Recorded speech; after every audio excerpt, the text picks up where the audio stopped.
Hello, this is Mrs. Dowell, and I would like to show you a very basic example of how to graph this parabola that is in standard form. So I would like to remind you that standard form is ax squared plus bx plus c. All right, so the first thing that we want to look at when in standard form is this beautiful piece of information that we can always get our y-intercept from looking at 0, c. So in this example, our y-intercept would be 0, 3. That's kind of a no-brainer. You really don't have to give much extra thought to that. If you want to, you can. Plug in a 0, plug in a 0, and it would reduce down to 3. But that's kind of a no-brainer. The next important thing to remember about standard form is how we're going to get our vertex.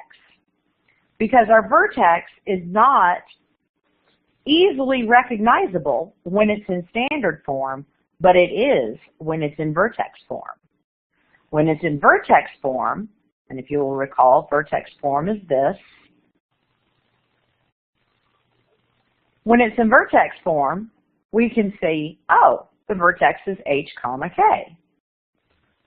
So over here, we're going to do this example, and we're going to calculate what the x-coordinate for the vertex is.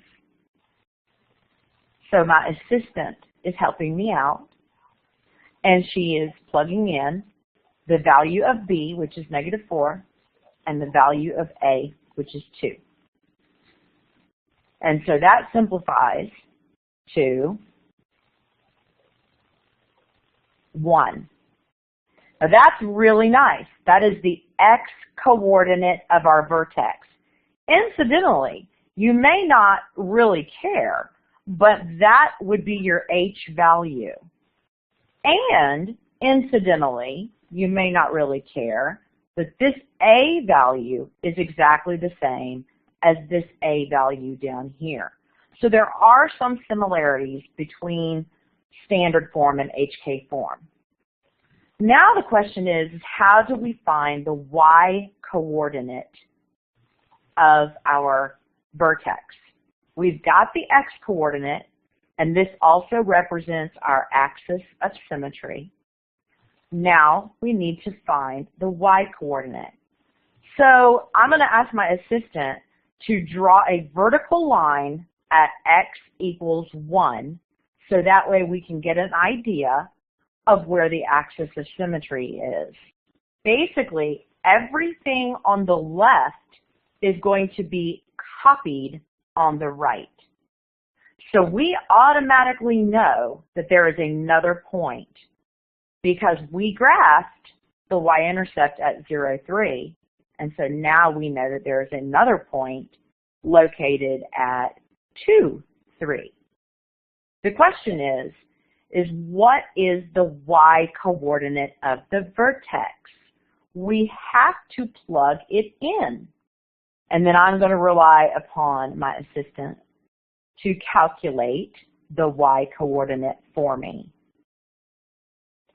Being very careful about the order of operations right here. You must do your exponent first. So now it appears as though we have found our k value, which is 1. So this is a great little vertex, a vertex of 1, 1. And my assistant plotted the point. This is the vertex right here. These are reflections of each other. And you can also see that A is 2.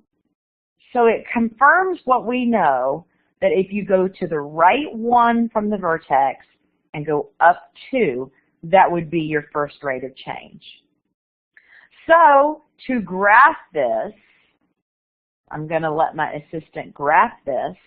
And I am going to write down what the HK form is. Y equals 2x minus 1 squared.